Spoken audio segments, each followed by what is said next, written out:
Hello students, अनिमा classes में आपका स्वागत है। मैं आज आप लोगों को क्लास 7 सिविक्स का पार्ट 3 राज्य सरकार इस चैप्टर के सारे fill in the blanks, mention the following, प्रश्नोत्तर सारा कुछ करवाऊंगी। ठीक है, अगर आपको इस चैप्टर का क्लास नोट्स या फिर लेक्चर वीडियो चाहिए तो आप मेरे अनिमा क्लासेस को ज्वाइन कीजिए, आपको वहाँ से मिल जाएगा।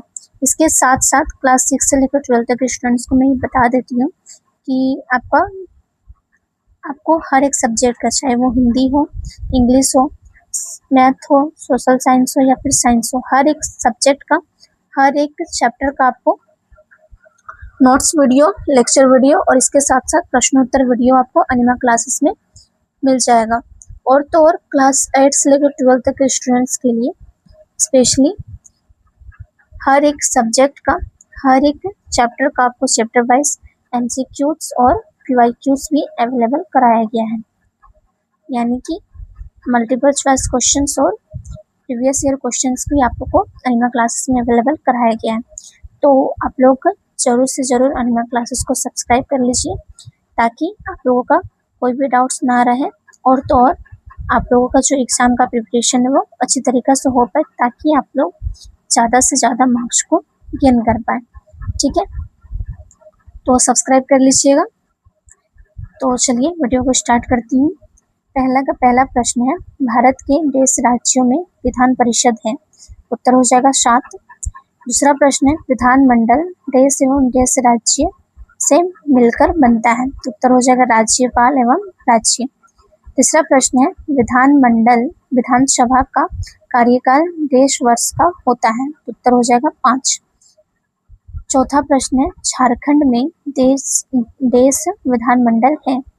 तो उत्तर हो जाएगा सदनी। दूसरा का पहला प्रश्न है, गठबंधन सरकार से आप क्या समझते हैं? उत्तर हो जाएगा जिस दल को संसद में स्पष्ट बहुमत नहीं मिलता है वे विपक्ष में रहते हैं। विपक्ष का काम सरकार को रचनात्मक सहयोग करना, इस तरह विपक्षी का काम सरकार को रचनात्मक दल भी जनता के मुद्दों को उठते हैं। लोकतांत्रिक व्यवस्था में जनप्रतिनिधि निरंतर जन कल्याण के कार्य में जुटते हैं। जब एक से अधिक दल मिलकर सरकार का गठन करते हैं तो यह गठबंधन सरकार कहलाती है। ठीक है, दूसरा प्रश्न है कि मंत्रिपरिषद सामूहिक रूप से किसके प्रति उत्तरदायी है? उत्तर हो जाएगा मंत्रिपरिषद सामूहिक रूप से राज्य की कार्यपालिका के प्रति उत्तरदायी है। तीसरा प्रश्न है कि उच्च न्यायालय के न्यायाधीश की नियुक्ति कौन करता है? उत्तर हो जाएगा उच्च न्यायालय के न्यायाधीश की नियुक्ति राष्ट्रपति करता है। चौथा प्रश्न है कि विधानसभा के सदस्य होने के लिए अर्हता है? तो उत्तर हो जाएगा विधानसभा के सदस्य होने के लिए निम्न अर्हता है। पहला, वह भारत का नागरिक हो। दूसरा, उसकी आयु कम से कम 25 वर्ष हो। तीसरा, वह पागल या दिवालिया ना हो। और चौथा, वह कानून के द्वारा अपराधी घोषित ना हो। तीसरा प्रश्न है कि मुख्यमंत्री का चुनाव कैसे होता है? इसके कार्यों की व्याख्या करें। उत्तर हो जाएगा मुख्यमंत्री की नियुक्ति राज्यपाल द्वारा होती है, जो विधानसभा या विधान परिषद का सदस्य हो सकता है। बहुमत दल के नेता का चुनाव करके मुख्यमंत्री के पद के लिए राज्यपाल मुख्यमंत्री की नियुक्ति करता है।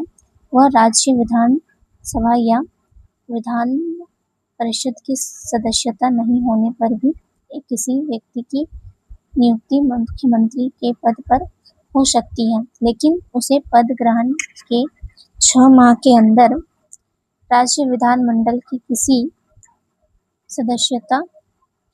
सदन की सदस्यता ग्रहण करना अनिवार्य होता है। मुख्यमंत्री के कार्य क्या क्या होते हैं? इनके निम्न कार्य हैं। पहला, वह राज्य सरकार के शासन का वास्तविक अध्यक्ष होता है। मंत्रियों का चयन, उनके विभागों का विवरण, राज्य लोक सेवा आयोग के अध्यक्ष एवं अन्य सदस्य, राज्य महाधिवक्ता और अन्य महत्वपूर्ण पदाधिकारियों की नियुक्ति राज्यपाल उसी के परामर्श से करता है। दूसरा कार्य है कि मुख्यमंत्री मंत्रिपरिषद की बैठक की नियुक्ति राज्यपाल उसकी अध्यक्षता करता है। तीसरा कार्य है कि मंत्रिपरिषद के निर्णयों को मुख्यमंत्री राज्यपाल तक पहुंचाता है। चौथा कार्य है कि वह राज्यपाल को विधानसभा भंग करने की सलाह दे सकता है। मुख्यमंत्री और अन्य मंत्री राज्यहित में कई निर्णय लेते हैं जिसे विधानसभा से अनुमोदित कराया जाता है। चौथा प्रश्न पूछा गया है कि उच्च न्यायालय के कार्यों की व्याख्या करें। उत्तर हो जाएगा, राज्य में संविधान के तहत एक उच्च न्यायालय का गठन किया गया है। उच्च न्यायालय अवस्थित है उस राज्य का राज्यपाल उसे पद और गोपनीयता का शपथ दिलाता है। राज्य सरकार को समय समय पर सचेत करते हुए संवेदनशील मुद्दों पर वह स्वतः संज्ञान भी लेता है। एक तरह से उच्च न्यायालय राज्य सरकार के मार्गदर्शक के रूप में भी अपनी भूमिका निभाता है। यह राज्य सरकार का महत्वपूर्ण अंग है। उच्च न्यायालय विधायिका एवं कार्यपालिका के कार्यों की जांच भी करता है। यदि उसे ऐसा प्रतीत होता है कि विधायिका तथा राज्य कार्यपालिका के कार्यों की जांच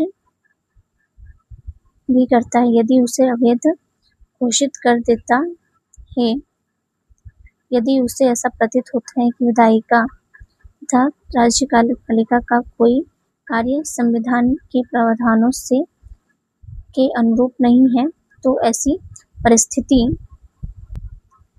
में उसे अवैध घोषित कर देता है। उच्च न्यायालय में अपील दायर की जा सकती है। पांचवा प्रश्न पूछा गया है कि विधानसभा के सदस्य होने के लिए आवश्यक योग्यताओं की व्याख्या करें। उत्तर हो जाएगा, कोई भी विधानसभा का सदस्य हो सकता है, बस शर्तें उसके पास निम्नलिखित योग्यताएं हो।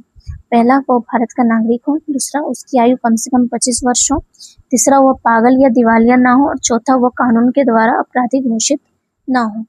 मुख्यमंत्री और अन्य मंत्री राज्यहित में कई निर्णय लेते हैं जिन्हें विधानसभा के अनुमोदित कराया जाता है। ठीक है, तो मैं आज आप लोगों को इस चैप्टर के सारे प्रश्नोत्तर फिल इन द ब्लैंक सारा कुछ करवा चुकी हूँ। मैं बार बार बोल रही हूँ कि आप लोग प्लीज़ एनिमा क्लासेस को सब्सक्राइब कर लीजिए ताकि आप लोगों का जो भी डाउट्स है वो क्लियर हो सके और आप लोगों का एग्जाम का प्रिपरेशन अच्छी तरीके से हो पाए ताकि आप लोग ज़्यादा से ज़्यादा मार्क्स गेन कर पाए। तो ज़रूर से ज़रूर एनिमा क्लासेस को सब्सक्राइब कर लीजिए ताकि आप लोगों को हर एक वीडियो अपग्रेड होते रहे। ठीक है, आशा करती हूँ कि आपको मेरा वीडियो पसंद आया होगा। धन्यवाद।